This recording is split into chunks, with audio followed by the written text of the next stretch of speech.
Hi, I'm Philip Moon, the Executive Vice President of Training and Development at Channel Enablers. In the last few years, I've been fortunate enough to train some of the best channel salespeople in the world. And one of the advantages of my job is that I get to meet these people and I can learn about what makes them so successful. And sometimes this differs from what their managers are asking me to train them about. On occasion, managers are focused more on the characteristics that define really excellent direct salespeople. Perhaps because when they were sales guys some 20 years ago, the direct sales guy was king and the channel sales guy, well, he was the person that wasn't good enough for a direct sales job. Things sure have changed in that regard, with more than 70% of high-tech vendor revenue now flowing through indirect channels. Most high-tech vendors are putting their best people into a channel sales role. And it's a good thing they're doing so too, because competition for partner mindshare and investment is intense. So what makes for a great channel account manager? Actually, the answer to this question depends on their territory. There are different ways of managing partnering relationships depending upon the impact of the partner on your revenue. Some large and complex partnerships demand a major account style relationship, true executive to executive, team to team engagement. And in this instance, time spent developing specific and comprehensive partner plans is warranted, and indeed it's demanded. However, at the other end of the scale, you may have large numbers of smaller partners who perhaps sell more mature products, and in which case a channel manager just won't have the time to have the same degree of contact with their partners. This is more of a territory approach and needs to be run more programmatically. With this in mind, the skills that a channel account manager needs will also vary. I'm often asked to train channel managers to become trusted advisors to their partners. However, the skills to run a team-based complex partnering relationship are different from the skills you need to build and run a program of activities for partners that you'll seldom have any contact with. Indeed, the whole concept of trusted advisor needs to be examined more closely. While the skills and processes of building trusted partnering relationships are clearly important, the concept of being an advisor to partners is far less certain. Indeed, the best channel account managers know the dangers of giving advice to indirect channel partners. For a partner to take your advice, they must trust you, that's true. But if channel salespeople are constantly giving advice to partners, they will be building dependency. And our goal needs to be to enable partners to be independently successful at generating revenue both for themselves and for the vendor. I think the whole trusted advisor concept sits more comfortably with major account direct sales than it does in channel sales. The need for trust is undeniable, but the best channel salespeople are leader managers much more so than they are advisors to partners. Some skills of high-performance channel managers seem to span all tiers of partners, although the way they're executed in their territories might differ. First, it's essential that channel managers have a really good understanding of their partners' businesses, both their key business drivers and also how that partner makes money. In complex major account style partnerships, that means forming relationships at all different levels inside the account. And even with smaller territory partners, it means that partner communications and messages have to be appropriate to the different levels for partner executives, middle managers, and also the operational staff, people like sales and technical people.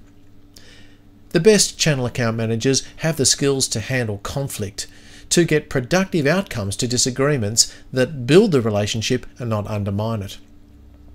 In larger accounts, they are to establish internal and external teams to plan and run the relationship. That is, teams within their own organisation and teams between the organisations. And do this in such a way that it removes the channel manager from being the critical path for all communications, for all the trivia and operational detail that's necessary in a complex relationship.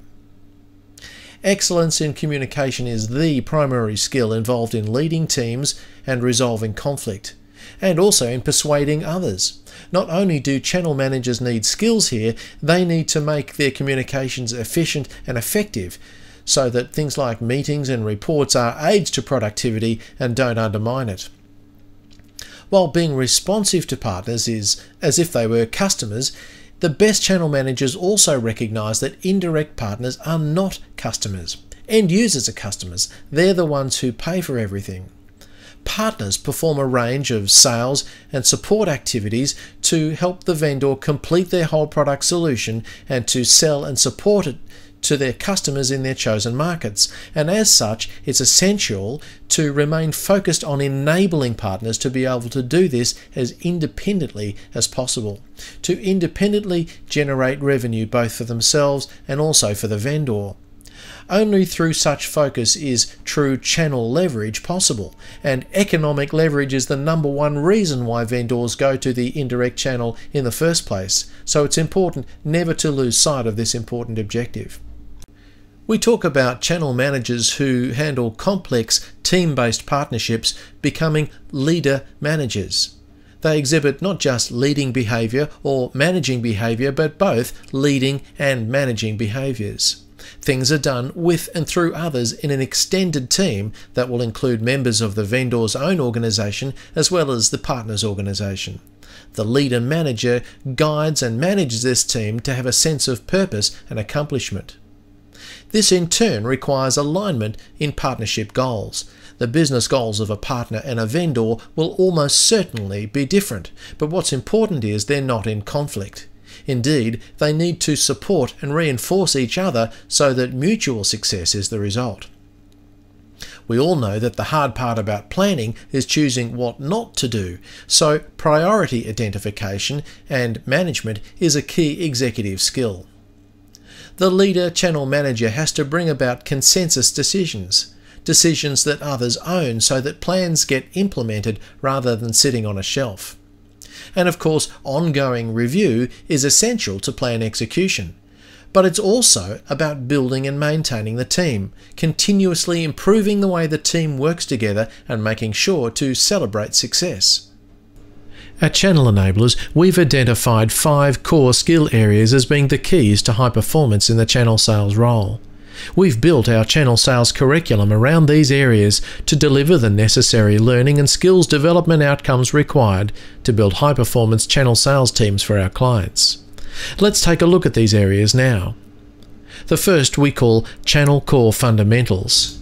It's the ability to execute on the channel strategy, to identify, recruit, enable, manage and transition channel partners in a territory. The second we call Channel Business Acumen. That's about understanding the business model and investment criteria of channel partners, and then applying this to influence their investment and behaviour. Number 3 is Partner Influence Skills.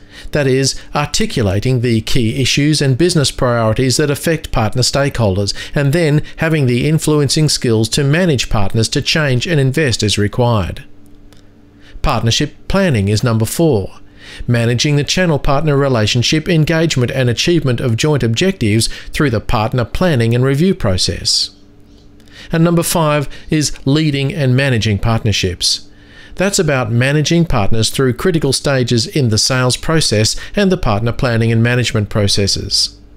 Then, coaching and developing partners to identify and resolve their own barriers to success and to become independently able to generate indirect sales revenue. I hope you found this blog posting interesting. If you'd like to know more about the Channel Enablers Channel Sales Curriculum, please visit our website and look under Training and Development. Please go to worldwideweb.channelenablers.com.